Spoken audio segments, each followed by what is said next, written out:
Hello, everyone, and welcome back to another reading from the book of Proverbs.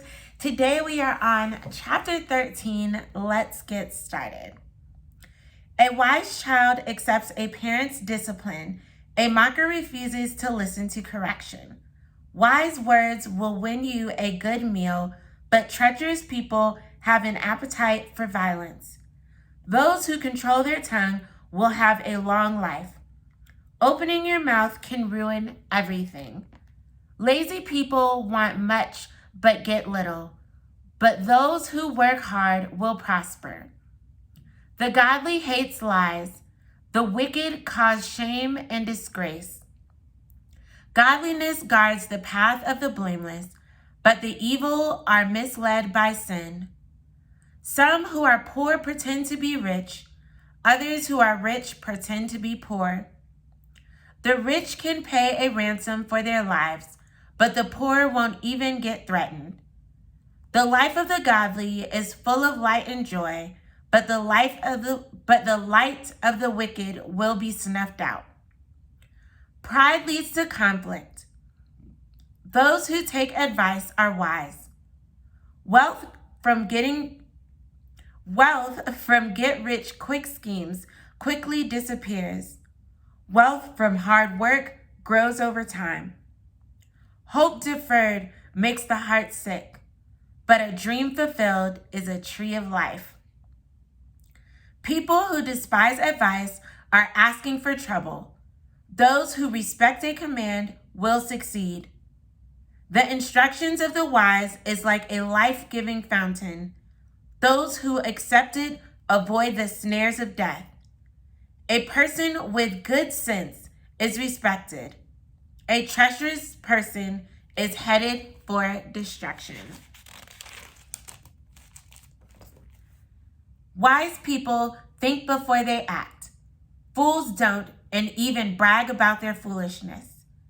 An unreliable messenger stumbles into trouble, but a reliable messenger brings healing.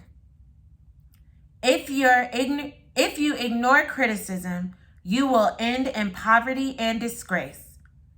If you accept correction, you will be honored. It is pleasant to see dreams come true, but fools refuse to turn from evil to attain them. Walk with the wise and become wise. Associate with fools and get in trouble. Trouble chases sinners, while blessings reward the righteous. Good people leave an inheritance to their grandchildren, but the sinner's wealth passes to the godly. A poor person's farm may produce much food, but injustice sweeps it all away.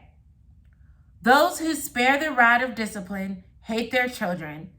Those who love their children care enough to discipline them. The godly eat to their heart's content, but the belly of the wicked goes hungry. So another set of amazing verses from Proverbs today. Definitely want to highlight a couple things as I do at the end of our readings. One is that the life of the godly is full of light and joy. And so that's just such an amazing promise that when you are living according to the wisdom of God, your life is going to be full of light and joy. And so that doesn't mean that challenges won't come. That doesn't mean that things won't happen in life, because they will. What we are promised here is that when we live from the wisdom of God, our life will still be able to be full of light and joy in the midst of those challenges. Another thing that I want to highlight is in verse number 19. It is pleasant to see dreams come true, but fools refuse to turn from evil to attain them. Listen, you guys, we all have dreams in our hearts, things that God has placed inside of us that we want to see come into fruition, come to life. But the thing is, when you are foolish, you do not turn from evil to attain them. And you might be thinking, well, what is evil? Because you sometimes don't think things that are happening in your life are evil, but it's literally anything that is contrary to God, His word, and His will for your life. That is the evil that is trying to be at place and at work in your life. And until you turn from those things, things that are not the things that God has for you, you will not obtain your dreams. Another thing that I wanted to point out is that good people leave an inheritance to their grandchildren. This is something that my father always spoke and said, that he wanted to leave something for his children's children, and that's biblical. That's what a children's children is, your grandchildren.